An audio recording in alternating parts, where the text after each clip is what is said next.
Hello everyone. W classes के current affairs के session में आप सभी का स्वागत है। आज का मोटिवेशनल कोट है, अपना लक्ष्य निर्धारित करना से प्राप्त करने का पहला कदम है। खुद पर विश्वास करना सीखें, फिर एक दिन घड़ी किसी और की होगी और समय आपका होगा। चालू वित्तीय वर्ष के पहले 6 महीनों अप्रैल से सितंबर के दौरान भारत का कोकिंग कोल आयात 6 साल के उच्चतम स्तर 29.6 मिलियन टन पर था, जबकि इस अवधि के दौरान रूस से आयात में 200% से अधिक की वृद्धि देखी गई। हाल ही में उपग्रह से प्राप्त चित्रों से पता चला कि वियतनाम के विवादित पैरासेल्स द्वीप समूह के निकट भूभाग ट्राइटन द्वीप पर महत्वपूर्ण सैन्य निर्माण हो रहा है। सऊदी अरब और ईरान ने हाल ही में ओमान सागर में संयुक्त नौसैनिक अभ्यास किया है, क्योंकि लंबे समय से क्षेत्रीय प्रतिद्वंदी रहे इन दोनों देशों के बीच संबंध मजबूत हो रहे हैं। भारत के प्रधानमंत्री ने हाल ही में कजान में आयोजित ब्रिक्स शिखर सम्मेलन के दौरान रूसी राष्ट्रपति को सोहराई पेंटिंग उपहार में दी। केंद्रीय विद्युत और नवीन एवं नवीकरणीय ऊर्जा मंत्री हाल ही में विभिन्न श्रेणी के शहरों में सल्फर डाइऑक्साइड उत्सर्जन पर फ्लू गैस डीसल्फराइजेशन (FGD) प्रौद्योगिकी स्थापित करने के प्रभाव पर IIT दिल्ली द्वारा किए गए एक अध्ययन के परिणामों की समीक्षा के लिए एक बैठक की अध्यक्षता की। और आज का पहला प्रश्न है, फ्लू गैस डीसल्फराइजेशन के बारे में निम्नलिखित कथनों पर विचार करें। यह अवशोषक पदार्थों को मिलाकर निकास उत्सर्जन से सल्फर यौगिकों को हटाने की एक तकनीक है। अमोनिया या सोडियम सल्फाइड जैसे पदार्थों का उपयोग अवशोषक के रूप में किया जाता है। सही कथन चुनें। केवल एक, केवल दो, एक और दो दोनों, ना तो एक ना ही दो। इसका सही उत्तर है सी, एक और दो दोनों। महत्वपूर्ण बिंदु, फ्लू गैस डीसल्फराइजेशन (FGD) यह निकास उत्सर्जन से सल्फर यौगिकों को खत्म करने की एक तकनीक है। फ्लू गैस वह उत्सर्जी पदार्थ है जो जीवाश्म ईंधन जैसे कोयला, तेल, प्राकृतिक गैस या लकड़ी की गर्मी या बिजली के लिए जलाए जाने पर उत्पन्न होता है। FGD प्रक्रिया, FGD अवशोषक के सम्मिश्रण के माध्यम से किया जाता है, जो फ्लू गैस से 95% तक सल्फर डाइऑक्साइड को हटा सकता है। अमोनिया या सोडियम सल्फाइड जैसे पदार्थों का उपयोग अवशोषक के रूप में किया जाता है। हालांकि चूने या चूने पत्थर के घोल का उपयोग भी व्यापक है। अशुद्ध फ्लू गैस को पानी और चूना पत्थर के मिश्रण के साथ स्क्रब टावर अवशोषक टावर में छिड़का जाता है, जिससे अधिकांश सल्फर डाइऑक्साइड रासायनिक प्रक्रिया बंद द्वारा बंद जाती है। क्वेश्चन नंबर 2, कोकिंग कोल के बारे में निम्नलिखित कथनों पर विचार करें। इसमें आमतौर पर तापीय कोयले की तुलना में अधिक कार्बन, कम राख और कम नमी होती है। यह इस्पात उत्पादन में एक आवश्यक घटक है। ऑस्ट्रेलिया विश्व का सबसे बड़ा कोकिंग कोयला उत्पादक है। प्रयुक्त में से कितने कथन सत्य हैं? केवल एक, केवल दो, तीनों, कोई नहीं। इसका सही उत्तर है ऑप्शन बी, केवल दो। यह इस्पात उत्पादन में एक आवश्यक घटक है। महत्वपूर्ण बिंदु, धातु कर्म कोयला, जिसे मेट और कोकिंग कोयला के नाम से भी जाना जाता है, पृथ्वी की पपड़ी के भीतर पाए जाने वाला एक प्राकृतिक अवसादी चट्टान है। इसमें आमतौर पर तापीय कोयले की तुलना में अधिक कार्बन, कम राख और कम नमी होती है, जिसका उपयोग बिजली उत्पादन के लिए किया जाता है।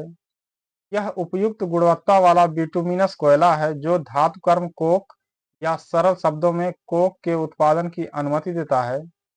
कोक कोकिंग कोयले के उच्च तापमान कार्बनीकरण का मुख्य उत्पाद है। यह इस्पात के उत्पादन में एक आवश्यक घटक है जो इसे पृथ्वी पर सबसे व्यापक रूप में उपयोग की जाने वाली निर्माण सामग्री में से एक बनाता है। कोकिंग कोयले के सबसे बड़े उत्पादक देश चीन जो है 2022 में 676 मिलियन टन 62% नंबर एक पर। नंबर दो पर ऑस्ट्रेलिया 2022 में 169 मिलियन टन 15%। तीसरे नंबर पर रूस है 2022 में 96 million ton 9%। USA 55 million ton 5% और कनाडा 34 मिलियन टन 3% है जो कि वैश्विक स्तर पर है। अगला प्रश्न, ओमान की खाड़ी में निम्नलिखित कथनों पर विचार करें। यह खाड़ी अरब सागर को होर्मुज जलडमरू से जोड़ती है जो आगे चलकर फारस की खाड़ी में गिरती है। ओमान की राजधानी मस्कट खाड़ी के तट पर स्थित है। इसकी सीमा पाकिस्तान, ईरान और संयुक्त अरब अमीरात से लगती है। उपर्युक्त में से कितने कथन सत्य हैं? केवल एक, केवल दो, तीनों, कोई नहीं। जिसका सही उत्तर है ऑप्शन सी, तीनों। महत्वपूर्ण बिंदु, ओमान की खाड़ी जिसे मकरान की खाड़ी के नाम से भी जाना जाता है अरब सागर का पश्चिमी विस्तार है और मध्य पूर्व में स्थित है। यह हिंद महासागर से फारस की खाड़ी का एकमात्र प्रवेश द्वार है। यह खाड़ी अरब सागर को हॉर्मुज जलडमरू से जोड़ती है जो आगे चलकर फारस की खाड़ी में गिरती है। ओमान की खाड़ी में स्थित प्रमुख अंतरराष्ट्रीय शिपिंग बंदरगाहों में मस्कट, ओमान में पोर्ट सुल्तान कबूस, मुस्तरा, ईरान में चाबहार बंदरगाह, फुजैराह बंदरगाह और संयुक्त अरब अमीरात में खोर फक्कन कंटेनर टर्मिनल शामिल है। यह अरब सागर को फारस की खाड़ी से जोड़ने वाली सबसे प्राचीन व्यापार मार्ग का हिस्सा था जो भारतीय उपमहाद्वीप, मध्य पूर्व और भूमध्य सागर की सभ्यताओं के बीच समुद्री व्यापार को सक्षम बनाता था। ओमान की राजधानी मस्कट खाड़ी के तट पर स्थित है। यह ओमान में केप अल हद और ईरान पाकिस्तान सीमा पर ग्वादर खाड़ी के बीच अपने सबसे चौड़े बिंदु पर लगभग 320 किलोमीटर चौड़ा है। हॉर्मुज जलडमरू में यह 35 मील 56 किलोमीटर तक सकरा हो जाता है। यह अरब सागर को फारस की खाड़ी से जोड़ने वाले प्राचीन व्यापार मार्ग का हिस्सा था जो भारतीय उपमहाद्वीप, मध्य पूर्व और भूमध्य सागर की सभ्यताओं के बीच समुद्री व्यापार को सक्षम बनाता था। सीमावर्ती देश, इसकी सीमा उत्तर में पाकिस्तान और ईरान, पश्चिम में संयुक्त अरब अमीरात यूएई और दक्षिण में ओमान से लगती है। ओमान की खाड़ी में स्थित कुछ महत्वपूर्ण द्वीपों में शैतान द्वीप, अल फहद द्वीप, दिमानियात द्वीप और सवादी द्वीप शामिल है। अगला प्रश्न, हाल ही में समाचारों में रहा ट्राइटन द्वीप निम्नलिखित में से किस जल निकाय में स्थित है? दक्षिण चीन सागर, बैरेंट्स सागर, कारा सागर, बाल्टिक सागर। का सही उत्तर है ऑप्शन ए, दक्षिण चीन सागर। ट्राइटन द्वीप यह एक छोटा सा द्वीप है जो दक्षिण चीन सागर में स्थित पैरासेल द्वीप श्रृंखला का हिस्सा है। यह लगभग 1.2 वर्ग किलोमीटर के छोटे क्षेत्र में फैला हुआ था तथा समूह के कुछ द्वीपों के दक्षिण पश्चिम में स्थित है। यह द्वीप लगभग 4000 फीट लंबा तथा 2000 फीट चौड़ा है। यह पूरी तरह से निर्जन था। पारासेर पारासेल द्वीप समूह पर कई देश, मुख्य रूप से चीन, वियतनाम, ताइवान अपने प्रादेशिक जल क्षेत्र के रूप में दावा करते हैं, जिससे यह क्षेत्र राजनीतिक रूप से संवेदनशील बन गया है।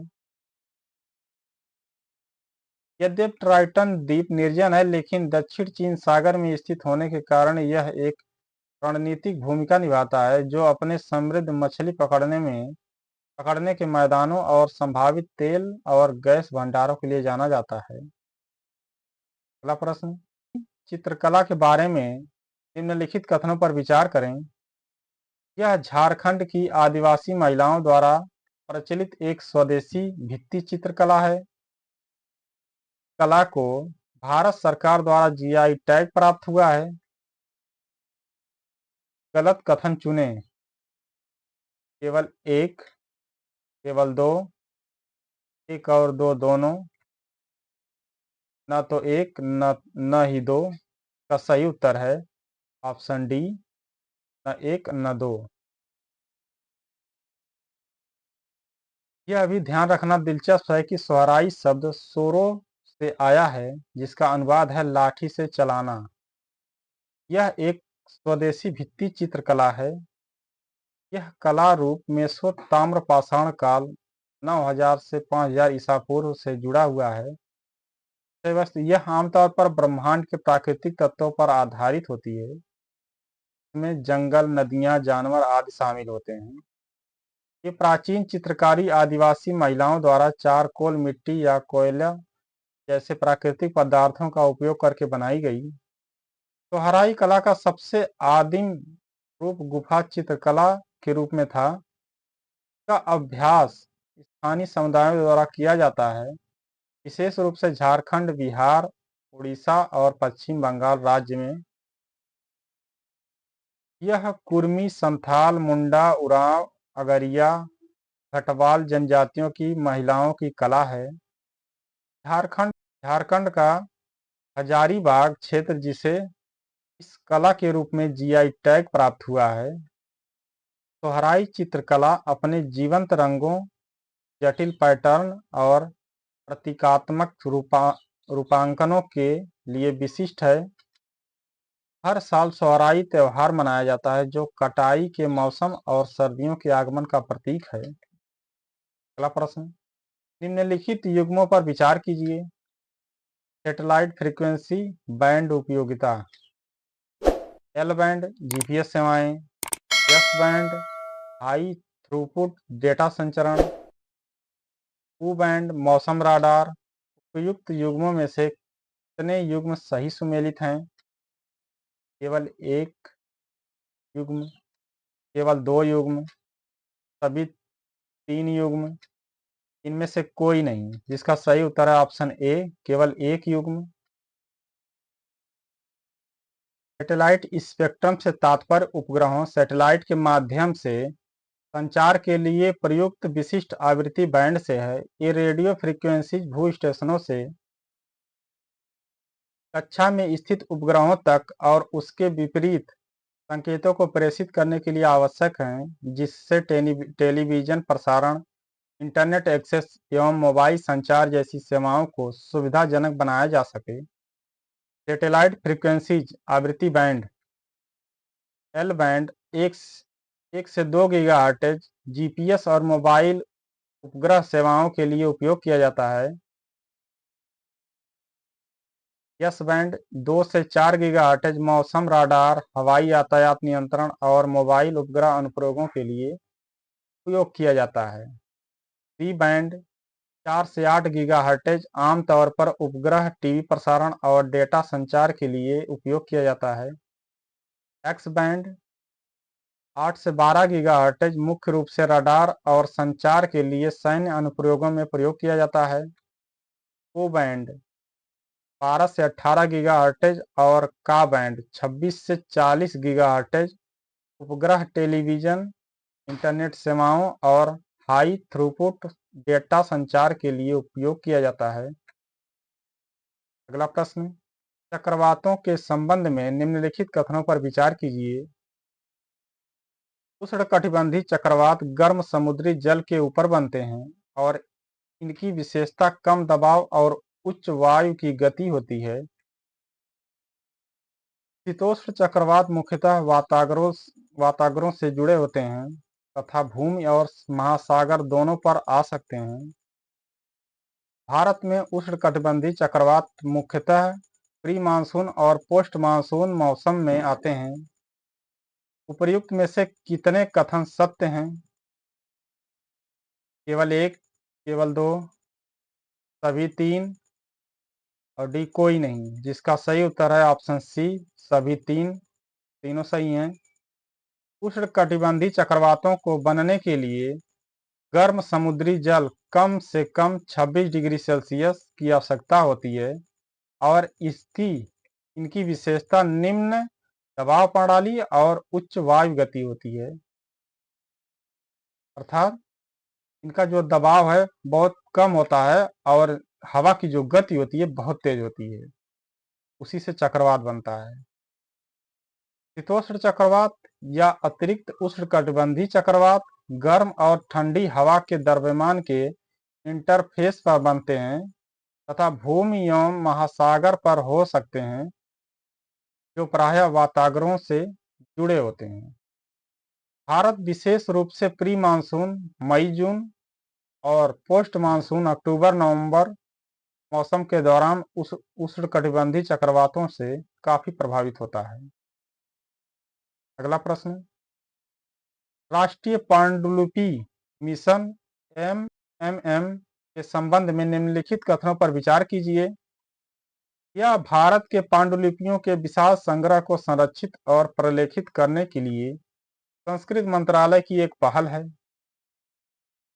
संस्कृत विभाग इस मिशन का कार्यान्वयन करता है, जबकि इंदिरा गांधी राष्ट्रीय कला केंद्र IGNCA मिशन का केंद्रक अभिकरण है। उपर्युक्त कथनों में से कौन सा सही है? केवल एक, केवल दो, एक और दो दोनों, न एक न दो। का सही उत्तर ऑप्शन सी, एक और दो दोनों सही है। मुख्य बिंदु, राष्ट्रीय पांडुलिपि मिशन NMM यह भारत के पांडुलिपियों के विशाल संग्रह को संरक्षित और प्रलेखित करने के लिए संस्कृत मंत्रालय की एक पहल है। भारत की विशाल पांडुलिपि संपदा को अनावृत करने, प्रलेखन करने, संरक्षित करने और उसे उपलब्ध कराने के लिए वर्ष 2003 में लॉन्च किया गया था। संस्कृत विभाग इस मिशन का कार्यान्वयन करता है, जबकि इंदिरा गांधी राष्ट्रीय कला केंद्र मिशन का केंद्रक अभिकरण है। अगला प्रश्न, गुजरात के बालासिनोर स्थित डायनासोर जीवाश्म पार्क को जीवाश्म विज्ञान संबंधी अध्ययनों में महत्वपूर्ण क्यों माना जाता है? यह भारत में जुरासिक काल के जीवाश्मों वाला एकमात्र स्थल है। यह यूनेस्को भू विरासत टैग प्राप्त करने वाला भारत का पहला स्थल है। इसमें पेलियोसीन युग के स्तनधारियों के जीवाश्म रखे गए हैं। इसमें लेट क्रेटेशियस डायनासोर के अंडों का दुनिया का सबसे बड़ा संग्रह है। ये सही है। मुख्य बिंदु, गुजरात के रासोली में स्थित बालासिनोर का डायनासोर जीवाश्म पार्क लेट क्रेटेशियस डायनासोर जीवाश्मों, विशेष रूप से अंडों के व्यापक संग्रह के लिए प्रसिद्ध है, जो दुनिया के सबसे बड़े डायनासोर अंडा हैचरी में से एक बनाता है। भारतीय भूवैज्ञानिक सर्वेक्षण GSI द्वारा 1980 के दशक में खोजे गए इस स्थल में राजसौरस नर्मदेंसिस के जीवाश्म शामिल हैं, जो भारत की एक अद्वितीय डायनासोर प्रजाति है। यह पार्क क्रिटेशियस काल के अंत में डायनासोर के प्रजनन व्यवहार और पारिस्थितिकी तंत्र की स्थितियों के बारे में महत्वपूर्ण जानकारी प्रदान करता है। अगला प्रश्न, जैविक दुनिया में टार्डिग्रेटस को अक्सर चरम जीवित बचे लोगों के रूप में क्यों संदर्भित किया जाता है? उनमें एक जटिल प्रजनन प्रणाली होती है, जो एक पीढ़ी में आनुवंशिक अनुकूलन करने में सक्षम होती है। ऑप्शन बी, वे विविध आवासों में जीवित रह सकते हैं, लेकिन विशिष्ट तापमान क्षेत्रों तक ही सीमित रहते हैं।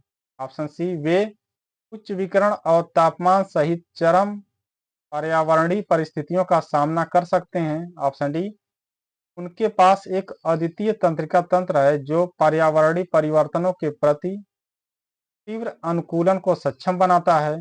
ऑप्शन सी, वे उच्च विकिरण और तापमान सहित चरम पर्यावरणीय परिस्थितियों को सामना कर सकते हैं। टार्डिग्रेड्स को अत्यधिक पर्यावरणीय तनाव को सहन करने की उनकी असाधारण क्षमता के लिए जाना जाता है, जिसमें उच्च स्तर का विकिरण, तीव्र तापमान और भोजन या पानी के बिना लंबे समय तक रहना शामिल है। वे 150 सेंटीग्रेड से लेकर -272 डिग्री सेल्सियस तक के तापमान पर जीवित रह सकते हैं, जो पूर्ण शून्य के करीब है। ये निर्जलित क्रिप्टोबायोटिक अवस्था में प्रवेश करने में भी सक्षम हैं, जहां वे लगभग सभी पर्यावरणीय चरम स्थितियों का सामना कर सकते हैं और वर्षों तक सूखने के बाद भी पुनर्जीवित हो सकते हैं। यह लचीलापन मुख्यतः उनके अद्वितीय कोशिकीय तंत्र के कारण है, जो चरम स्थितियों में डीएनए और कोशिका संरचनाओं की क्षति को बचाता है।